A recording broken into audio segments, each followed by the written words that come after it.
రాకడ సమయం దగ్గర పడుతుంది. చూస్తుంటే పరిస్థితులు అలా కనబడుతున్నాయి ఘోరాతి ఘోరంగా.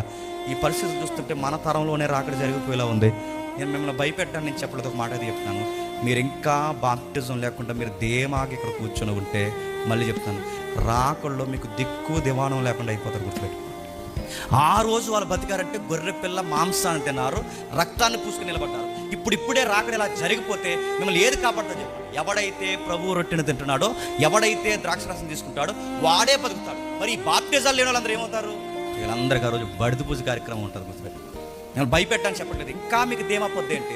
వార్తలు ఎన్ని పడుతున్నాయి బయట, సముద్రాలు పొంగిపోతాయి అంటున్నారు, ఖండాలు కదిలిపోతున్నాయి అంటున్నారు, వింతైన భూకంపాలు. అసలు మన సైడ్ భూకంపాలే రావు, మన వైపు భూకంపాలు వస్తున్నాయి. విచిత్రమైన వార్తలు పెట్టినాం. ఏదో సముద్రంలోంచి పెద్ద సర్పం అంటున్నారు, ఏవేవో మాట్లాడుతున్నారు, చేపలు బయటకు వస్తున్నారు. ఇవన్నీ బయటకు వస్తలేదు నాకు తెలియదు, కానీ మేఘాల మీద చనిపోయి తిరిగి లేచిన క్రీస్తు మాత్రం త్వరలో బయటికి రాబోతున్నాడు. గుర్తుపెట్టు.